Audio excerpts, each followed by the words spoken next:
আধুনিক বিশ্ব তৈরি হচ্ছে সূর্য দালান, মানুষের পদচারণা পৃথিবীর গুন্ডি পেরিয়ে চলে গিয়েছে চাঁদ পর্যন্ত। ঘর থেকে বের হলে বাস, প্রাইভেট কার, মেট্রো রেলের মতো আধুনিক যানবাহন। এক দেশ থেকে অন্য দেশে পাড়ি দিতে রয়েছে আধুনিক বিমান। হাতে থাকা ফোন ব্যবহার করেই রাখা যায় সারা বিশ্বের খবর। অর্থাৎ বিজ্ঞানের উন্নত প্রযুক্তির ছোঁয়া বদলে দিয়েছে প্রাচীন বিশ্বের রূপ। কিন্তু যদি আপনাকে প্রশ্ন করা হয় আধুনিক বিশ্বে মুসলমানদের অবদান কি, তাহলে একজন মুসলিম হিসেবে হয়তো আপনার মাথা নত হয়ে যাবে, মুখের বুলি বন্ধ হয়ে যাবে। কারণ আপনি হয়তো জানেন আধুনিক বিজ্ঞানে মুসলমানদের কোনো অবদানই নেই।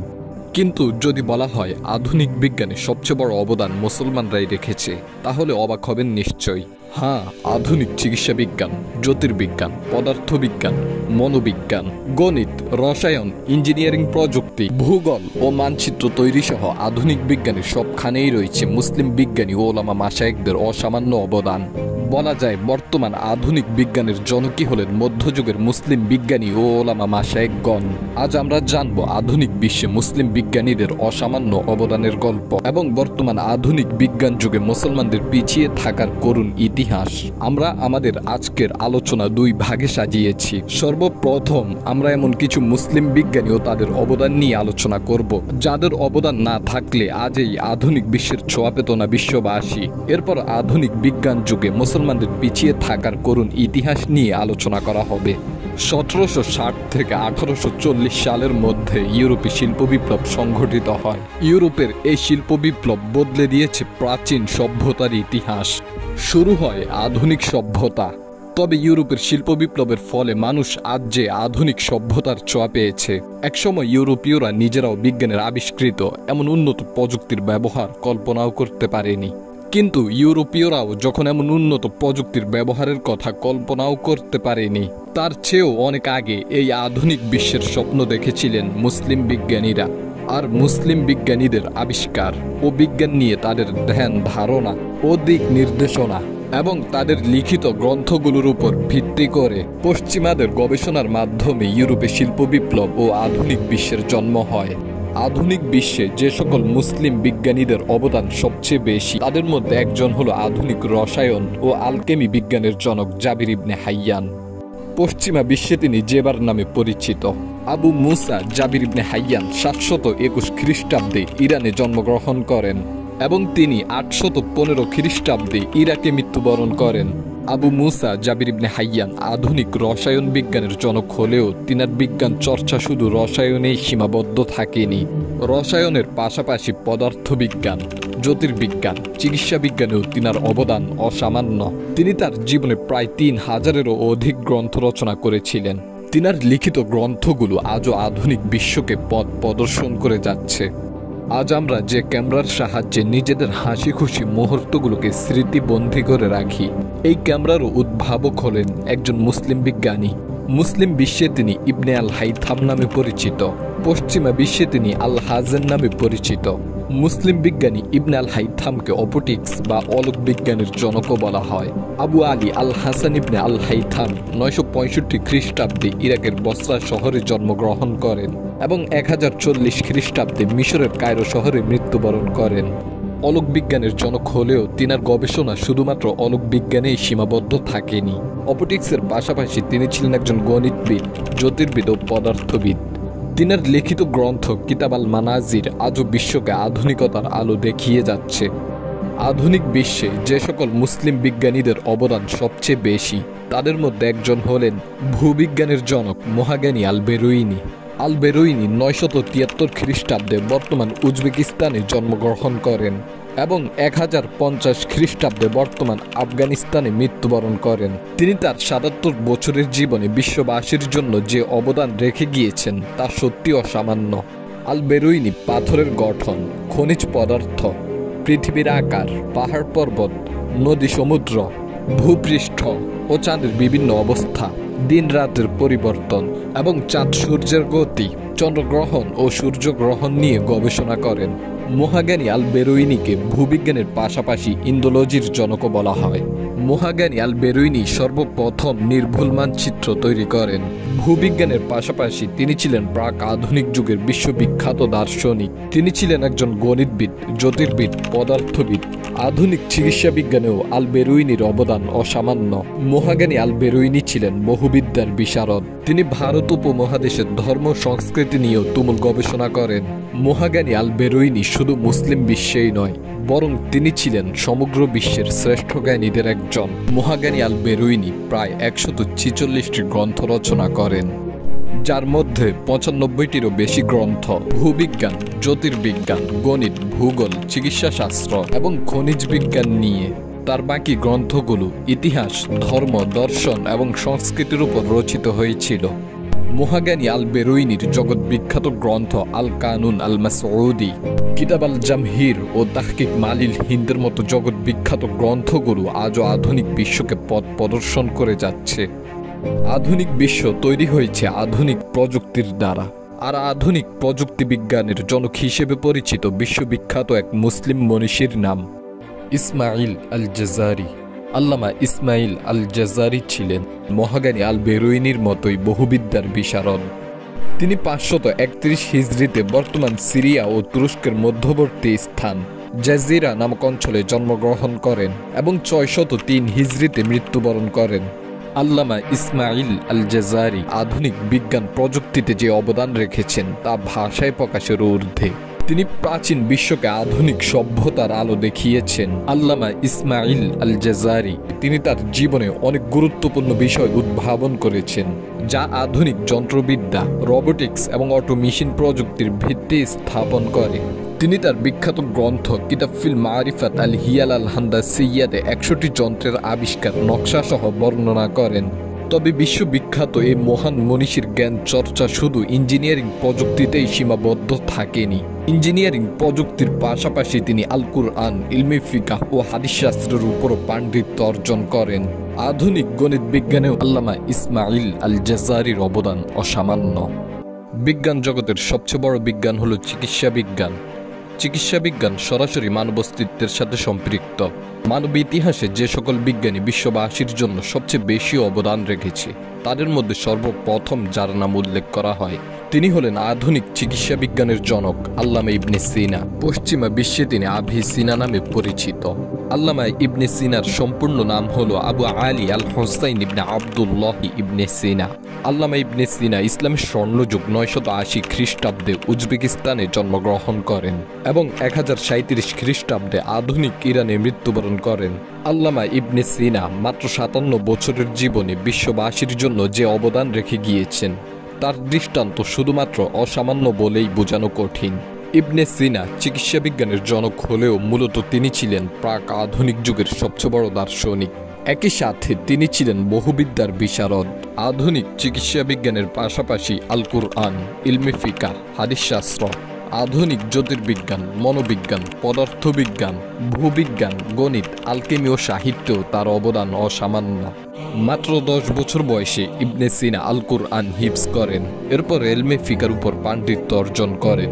তিনি প্রায় ৪৫০টি গ্রন্থ রচনা করেন, যার মধ্যে মাত্র ৪০টি গ্রন্থ চিকিৎসা বিজ্ঞানের উপর এবং ১৫০টি গ্রন্থ দর্শন বিষয়ক। বাকি গ্রন্থগুলো আল কুরআন, ইলমে ফিকাহ, হাদিস শাস্ত্র, জ্যোতির্বিজ্ঞান, পদার্থবিজ্ঞান, মনোবিজ্ঞান, আলকেমি, গণিত, রসায়ন ও ইঞ্জিনিয়ারিং প্রযুক্তির মতো গুরুত্বপূর্ণ বিষয়গুলোর উপর লিপিবদ্ধ করা হয়েছে। তবে চিকিৎসা বিজ্ঞানে তিনার রেখে যাওয়া ৪০টি গ্রন্থই প্রাচীন বিশ্বকে আধুনিক চিকিৎসা বিজ্ঞানের আলো দেখিয়েছে। বিশ্ববিখ্যাত বিজ্ঞানী আইজ্যাক নিউটনের গতিসূত্রগুলো ইবনে সিনার গ্রন্থ কিতাব আল নাজাত থেকেই নেওয়া। এছাড়াও তিনার লিখিত গ্রন্থ আল কুনুন আর তিব্বের মতো বিশ্ববিখ্যাত গ্রন্থগুলো আজও আধুনিক বিশ্বকে নতুন উদ্ভাবন ও আধুনিক চিকিৎসা বিজ্ঞানের পথ প্রদর্শন করে যাচ্ছে। আধুনিক বিজ্ঞানে মুসলমানদের যে অবদান রয়েছে তা নিয়ে যত আলোচনাই হোক না কেন সেটি হবে অতি অল্প। আধুনিক বিজ্ঞানের প্রতিটি পরতে পরতেই রয়েছে মুসলিম বিজ্ঞানী ও ওলামা মাশায়েখদের অসামান্য অবদান। শুধু ইবনে সিনা, জাবির ইবনে হাইয়ান, আল বেরুইনি, ইবনে হাইথাম আর আল জাজাইরি নয়, বরং ইতিহাসে আল কিন্দি, ফারাবি, ইবনে রুশদ, আল জাহিজ, আল খাওয়ারিজমি ও আল ইদ্রিসের মতো এমন অসংখ্য মহান মুসলিম মনীষীদের চিন্তা ও তাদের ধ্যান ধারণা ও তাদের পাণ্ডুলিপিগুলো অধ্যয়ন করে আলবার্ট আইনস্টাইন ও আইজ্যাক নিউটনের মতো ব্যক্তিবর্গরা তৈরি হয়েছে। কিন্তু প্রশ্ন হলো, আধুনিক বিশ্বে মুসলমানদের এত অবদান থাকার পরও শিল্প বিপ্লব কেন ইউরোপে সংঘটিত হয়? আর বর্তমান আধুনিক বিশ্বে মুসলমানদের এত পিছিয়ে থাকার কারণ কি? এই দুই প্রশ্নের উত্তর জানতে হলে আমাদেরকে অনেকটা পিছনে ফিরে তাকাতে হবে। মধ্যযুগ হলো ইসলামের স্বর্ণযুগ, আর আধুনিক বিজ্ঞানের জনকই হলেন মধ্যযুগের মুসলিম বিজ্ঞানীরা। মুসলিম বিজ্ঞানীরা তখন আল কুরআন, ইলমে ফিকাহ ও হাদিস শাস্ত্রের উপর গবেষণার পাশাপাশি তারা তাদের চিন্তা ধারণা ও গবেষণার মাধ্যমে আধুনিক বিজ্ঞানের ভিত্তি স্থাপন করেন। তবে ইসলামের স্বর্ণযুগের পরবর্তী যুগের মুসলিম শাসকরা ইসলামের স্বর্ণযুগের রেখে যাওয়া মুসলিম মনীষীদের আবিষ্কার ও তাদের লিখিত পাণ্ডুলিপিগুলো অনুসরণ করে বিজ্ঞানকে সামনের দিকে এগিয়ে নিয়ে যেতে ব্যর্থ হয়। মূলত পরবর্তী যুগের মুসলিম শাসক ও সাধারণ মানুষের মাঝে বিজ্ঞান নিয়ে ছিল চরম অনীহা। তাই তারা তাদের ক্ষমতার প্রসার ঘটাতে পারলেও বিজ্ঞানের প্রসার ঘটাতে পারেনি। এদিকে ইউরোপীয়রা তখন বসেছিল না, তারা মুসলিম মনীষীদের পাণ্ডুলিপিগুলো অধ্যয়ন করে তা নিয়ে তুমুল গবেষণা শুরু করেন।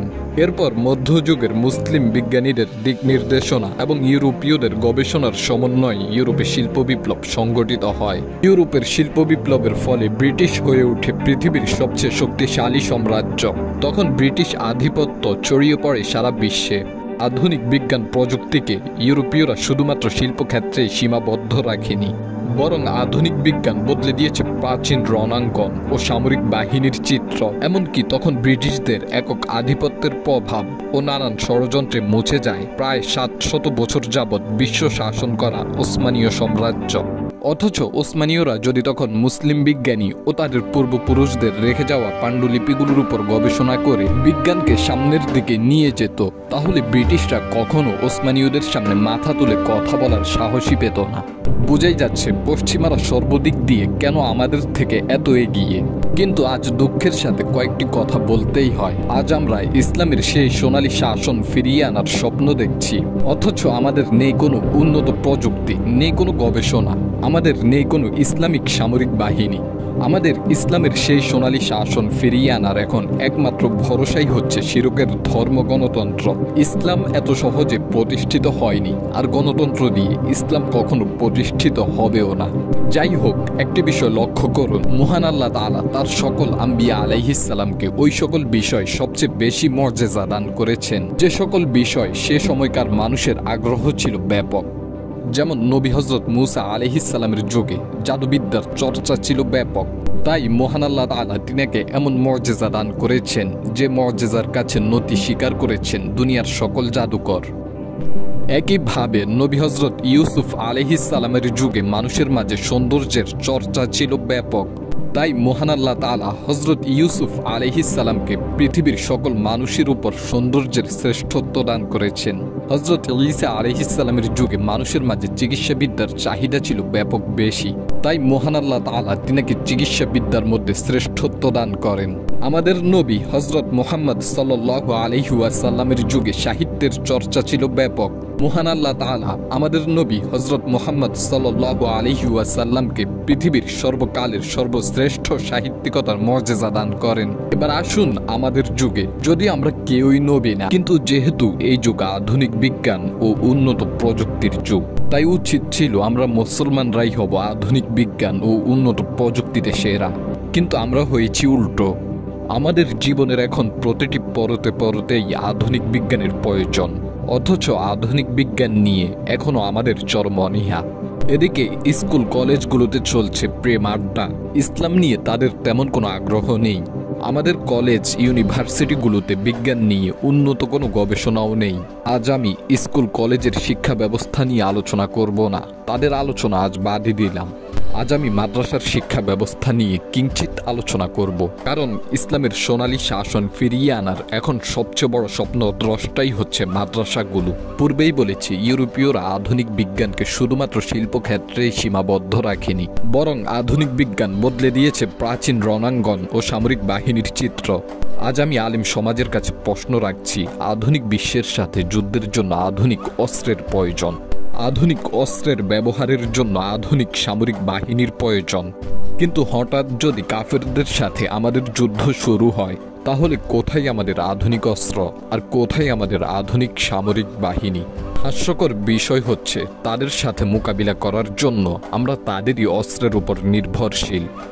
এখনও আমাদের দেশের কোনো মানুষ অসুস্থ হলে উন্নত চিকিৎসার জন্য আমাদের পশ্চিমা দেশগুলোর দিকেই তাকিয়ে থাকতে হয়, যেহেতু আমাদের জীবনের এখন প্রতিটি ক্ষেত্রেই আধুনিক বিজ্ঞানের প্রয়োজন। আর আধুনিক প্রযুক্তির অভাবে আমাদেরকে বারবার পশ্চিমাদের কাছে ধরাশয়ী হতে হচ্ছে। তাই দিনী শিক্ষা প্রতিষ্ঠানগুলোর দিনী শিক্ষার পাশাপাশি আধুনিক শিক্ষার দিকে ধাবিত হওয়া প্রয়োজন। আলুর কেজি যখন 70 টাকা হয়, তখন একজন আলেমের মাসিক আয় মাত্র 5,000 টাকা। পরিবারের কেউ সামান্য অসুস্থ হলেই চিকিৎসা করতে হিমশিম খেতে হয়। একজন আলেমের সমাজে এত পিছিয়ে থাকার জন্য আসলে দায়ী কে? এই প্রশ্ন আপনাদের উপরই ছেড়ে দিলাম।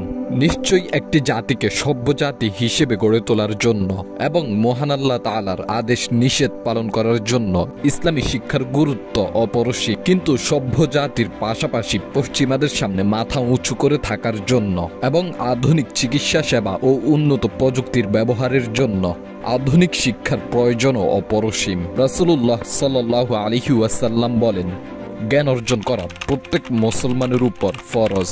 ইমাম বাইহাকির গ্রন্থে পাওয়া যায়, রাসূলুল্লাহ সাল্লাল্লাহু আলাইহি ওয়াসাল্লাম বলেন, তোমরা জ্ঞান অন্বেষণ করো, যদিও তোমাদের চীন পর্যন্ত যেতে হয়। বুঝাই যাচ্ছে ইসলামী শিক্ষার গুরুত্ব কত বেশি। মহান আল্লাহ তাআলা কুরআনুল কারীমে সর্বপ্রথম দ্বীনি শিক্ষা হাসিলের ওহী অবতরণ করেন। তবে ইসলাম দ্বীনি শিক্ষার পাশাপাশি আধুনিক শিক্ষা গ্রহণ করতেও নিষেধ করেনি। সূরা আনফালে আল্লাহ তাআলা বলেন, তোমরা তাদের বিরুদ্ধে সামর্থ্য অনুযায়ী প্রস্তুতি গ্রহণ করো। আজ আমি আলেম সমাজের কাছে প্রশ্ন রাখছি, আমরা কি তাদের বিরুদ্ধে কোনো প্রস্তুতি গ্রহণ করতে পেরেছি? উত্তর হলো না, আমরা পারিনি। আজ পৃথিবীর চারদিকে মুসলিম নিধন চলছে, কিন্তু আজ যারা আমাদের ভাইদের রক্ত জড়াচ্ছে, আমরা আজও তাদের বিরুদ্ধে কোনো প্রস্তুতি গ্রহণ করতে পারিনি। অথচ তাদের দিকে লক্ষ্য করুন, আমাদেরকে মুহূর্তের মধ্যেই ধ্বংস করে দেওয়ার মতো প্রস্তুতি তারা বহু আগেই করে রেখেছে। আর আমরা এখনও তাদের সাথে লড়াইয়ের জন্য তাদেরই অস্ত্রের উপর নির্ভরশীল হয়ে আছি। এখন আর তীর তরবারির যুগ নেই। দুঃখের বিষয় হলো, আমাদের মাঝে তীর তরবারি চালানোর যোগ্যতাও নেই। আধুনিক বিশ্বে পশ্চিমাদের বিরুদ্ধে রুখে দাঁড়ানোর জন্য আধুনিক অস্ত্রের প্রয়োজন। আধুনিক অস্ত্র তৈরির জন্য আধুনিক গবেষণার প্রয়োজন। তাই এখন আবার ইসলামের স্বর্ণযুগ ফিরিয়ে আনতে হলে দ্বীনি শিক্ষার পাশাপাশি আধুনিক শিক্ষারও প্রয়োজন। শুধু সামরিক ক্ষেত্রেই নয়, এখন মানুষের জীবন চলার প্রতিটি ক্ষেত্রেই আধুনিক প্রযুক্তির প্রয়োজন। তাই মাদ্রাসাগুলোর কর্তব্য দ্বীনি শিক্ষার পাশাপাশি প্রয়োজন মোতাবেক আধুনিক শিক্ষার দিকে ধাবিত হওয়া। পূর্বেই বলেছি, যে নবীর যুগে যে বিদ্যার চর্চা বেশি হতো, মহান আল্লাহ তাআলা সেই নবীকে সেই বিদ্যার উপর শ্রেষ্ঠত্ব দান করেছেন। তাহলে আধুনিক বিজ্ঞান চর্চার এই যুগে আমাদের আলেম সমাজ কেন আধুনিক বিজ্ঞান থেকে এত দূরে সরে আছে? অথচ এই আধুনিক বিজ্ঞানের ভিত্তি ইসলামের স্বর্ণযুগে মহান মুসলিম মনীষীরাই স্থাপন করেছিল। আমরা আমাদের মুসলিম মনীষীদের দেখানো বিজ্ঞানকে গুরুত্ব দেইনি, কিন্তু আমাদের মুসলিম মনীষীদের দেখানো বিজ্ঞান দিয়ে পশ্চিমারা আজ আধুনিকতার শীর্ষে চলে গিয়েছে। আর আমরা একদিকে আধুনিক বিজ্ঞানকে অবহেলিত করে যাচ্ছি, অন্যদিকে আধুনিক প্রযুক্তির ব্যবহারের জন্য পশ্চিমাদের দ্বারস্থ হচ্ছি। আমরা মুসলমানরা, বিশেষ করে আলেম সমাজ, যখন ইতিহাস খুলে দেখে আধুনিক বিজ্ঞানের সবচেয়ে বড় অবদান ইসলামের স্বর্ণযুগের মুসলিম বিজ্ঞানী ও ওলামা মাশায়েখগণ রেখেছে, তখন নিশ্চয়ই গর্ব হয়, মনটা তখন আনন্দে নেচে উঠে। কিন্তু নিজেকে প্রশ্ন করুন, যে বিজ্ঞানের ভিত্তি ইসলামের স্বর্ণযুগে আমাদের মুসলিম মনীষীগণ স্থাপন করেছিল, সেই বিজ্ঞান থেকে আমরা কেন এত দূরে সরে আছি? আমাদের কি আধুনিক বিজ্ঞানের কোনো প্রয়োজন নেই, নাকি আমরা আমাদের প্রয়োজন মেটাতে সারা জীবন পশ্চিমাদের দিকে তাকিয়ে থাকব? পরিশেষে কিছু কথা বলছি। পৃথিবী আজ আধুনিক, আমরা নিজেদেরকে আধুনিক শিক্ষা থেকে দূরে সরিয়ে রেখেছি, কিন্তু আধুনিক প্রযুক্তির ব্যবহার থেকে দূরে সরিয়ে রাখতে পারিনি। আমাদের মাথা থেকে পা পর্যন্ত সবকিছুতেই এখন আধুনিক প্রযুক্তির ছোঁয়া লেগে আছে। আমাদের খাবারগুলো তৈরি হচ্ছে মুসলমানদের চিরশত্রু পশ্চিমাদের আবিষ্কৃত মেশিনের সাহায্যে। আমাদের চিকিৎসার ঔষধ থেকে শুরু করে রোগ শনাক্তের মেশিন, রাষ্ট্রের সকল অবকাঠামো থেকে শুরু করে সামরিক অস্ত্র পর্যন্ত সবকিছুতেই আমরা পশ্চিমাদের প্রযুক্তির উপর নির্ভরশীল। অথচ আজ যদি আমাদের মাঝে আধুনিক বিজ্ঞানের চর্চা থাকতো, তাহলে আমাদেরকে পশ্চিমাদের প্রযুক্তির উপর নির্ভরশীল হয়ে থাকতে হতো না। একটি জাতিকে সভ্য জাতি হিসেবে গড়ে তোলার জন্য ইসলামী শিক্ষার বিকল্প নেই। আর আধুনিক বিশ্বে পশ্চিমাদের সামনে মাথা উঁচু করে থাকার জন্য আধুনিক শিক্ষারও বিকল্প নেই। পশ্চিমাদের কাছে আধুনিক শিক্ষা রয়েছে, কিন্তু ইসলামী শিক্ষা না থাকায় তারা অসভ্যতাকেই নিজেদের সভ্যতা বানিয়ে নিয়েছে। আর আমাদের কাছে আধুনিক শিক্ষা না থাকায় আমাদেরকে বারবার এই অসভ্য জাতির কাছেই ধরাশয়ী হতে হচ্ছে।